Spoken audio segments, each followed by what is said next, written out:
Hey everybody, we're gonna try this one more time. I have one in the can, but I don't know, I think I can do better. So we're using the DJI Osmo Mobile. We are out here in the park.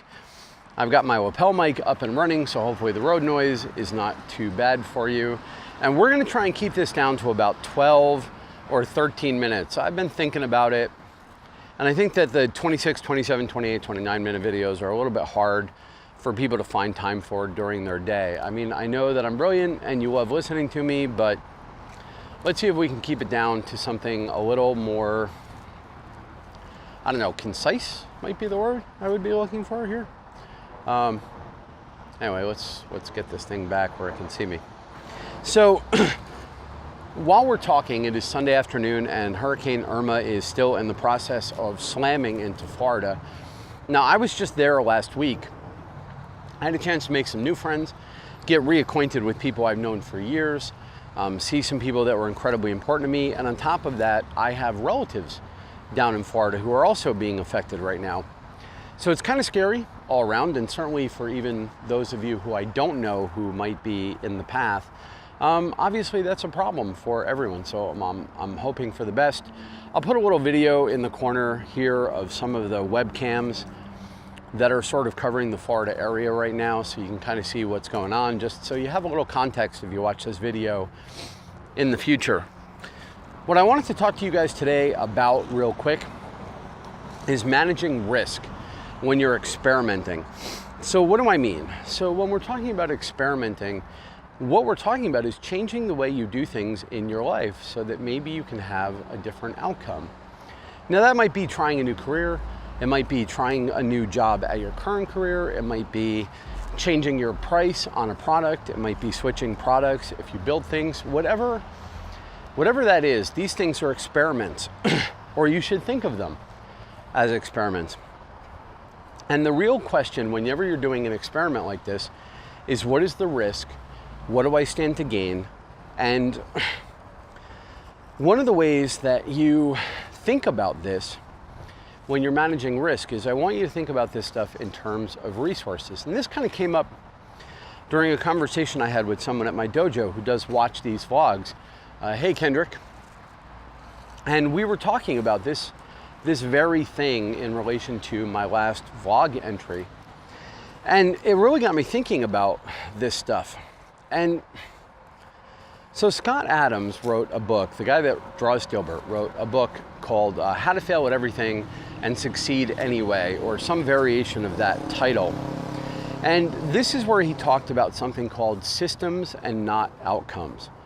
And the idea is to set up your experiments, though he doesn't use the term that way, set up your projects in such a way that even if you don't ultimately succeed in your final goal, that the effort itself has gained you something. And this helps you mitigate risk. So for instance, let's say the thing I can risk most of, for me this is true, is time. Some people can risk money, some people can risk other resources they may have, land or whatever. But in my case, the thing I can most afford to expend to risk in an effort is time.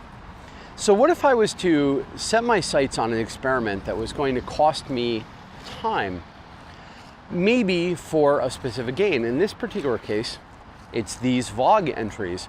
I didn't know at 2017 when I started what the outcome was going to be ultimately. So instead of picking an end goal like I'm going to have 10,000 YouTube subscribers, or I'm going to have X amount of views per day, or I'm going to acquire whatever it is, what I decided to focus on instead for this experiment was the skill set. Getting better with the camera, getting comfortable in front of the camera, getting better with my videography, getting better disciplined in doing this on a regular basis, and expressing myself to the camera. As a result, at the end of 2017, when we objectively look at the number of viewers I have and whatever, by one way, we could decide that this experiment has failed. Maybe, maybe not. On the other hand, what it cost me was time. Something is one of the cheapest things I have to invest right now. And what I've gained is a large number of discussions with the people around me, skill with the camera and so on in a social media world where one of the things I as a consultant do is help people with their social media presence. I've gained confidence as a speaker in front of an audience, which is always a bonus. And I've gained discipline in doing the editing and picking the times to set up the videos. So when you look at it that way, whereas the risk could have been, I pursue some business venture where if I fail, I've gained nothing from the effort, or I can pursue this, which of the range of projects that I had that I could expend some time on, even if in the end, the goal of having a wildly successful YouTube channel, if that was ever the goal, might not be achieved, the costs, the risk is mitigated by the fact that I've gained all of these skills in the side. And you can approach everything that way. When you're deciding how to experiment with improving your life, what you should do is try and go for those experiments where the failure mode is still a positive. So whatever it is, you know, did you get something out of the attempt? Did the attempt itself materially improve your life, even if the ultimate goal was not achieved? Now, can you say, but you tell us how to measure, and you've told us also you need to measure and track, and if you're not on goal for your goals, you know, you have to adjust, and that is true. So how do I reconcile that with measuring the goal of having a popular YouTube channel and measuring my subscribers every week versus this idea that now I just told you it almost doesn't matter whether you achieve the ultimate goal as long as the dangers are mitigated, so it's like a win-win. But there's nothing about setting your life up where your experiments are almost win-win that still keeps you from trying to pursue your ultimate goal, because then instead of winning just your fallback, instead of me just gaining skills with the camera or whatever, if I do manage to achieve the ultimate goal of having a successful YouTube channel, well, that's valuable in and of itself. So I'm still tracking audience, I'm still evaluating what's successful, what's not successful. So I'm still treating that goal as important, because if it wasn't important at all, I wouldn't have picked it. I would have picked some other goal that was useful for my time. So I don't want you to think that I'm saying your ultimate goal should be arbitrary and not matter. If so, then it's not really a goal.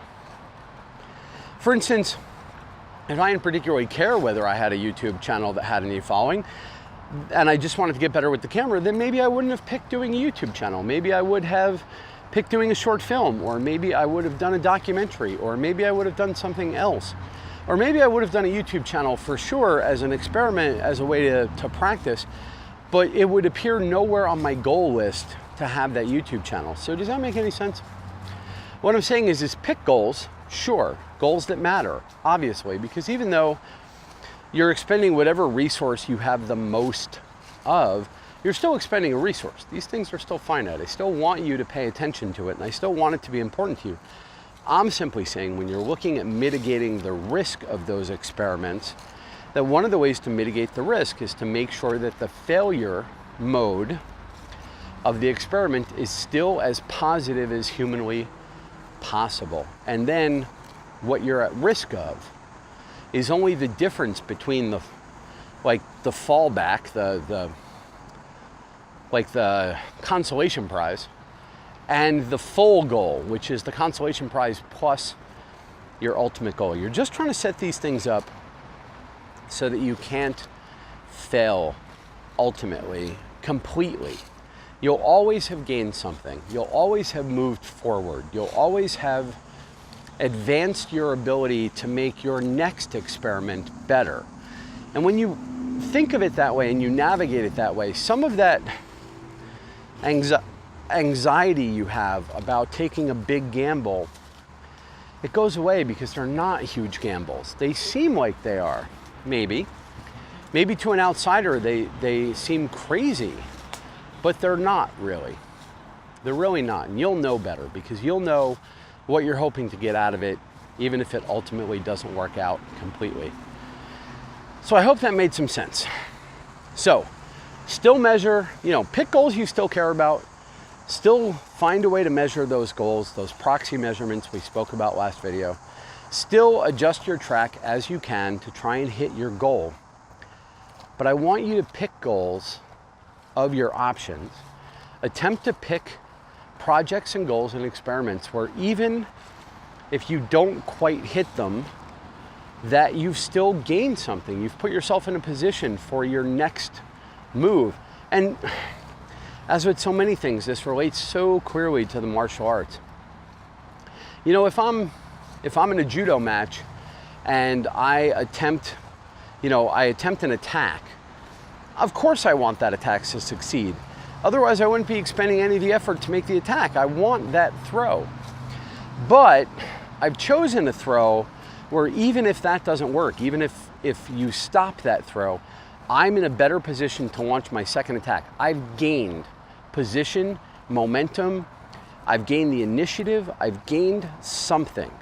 Did I want my first throw? Absolutely, I wanted it. And if I landed it, I'd be dancing up and down. But I've constructed it so that if it doesn't work, I've gained anyway. Does that mean that I'm not going to practice that throw so that I can land it? Of course not. Does that mean that if I don't get that first throw I wanted, that I'm not going to evaluate the fight and figure out how to get it the next time? Of course I am. I'm just saying I mitigated my risk. I made sure I have a fallback. Plans within plans within plans. Fallback, fallback, fallback. And when you have that set, when you have that strategy in place, you can operate from a place with confidence and a place without fear.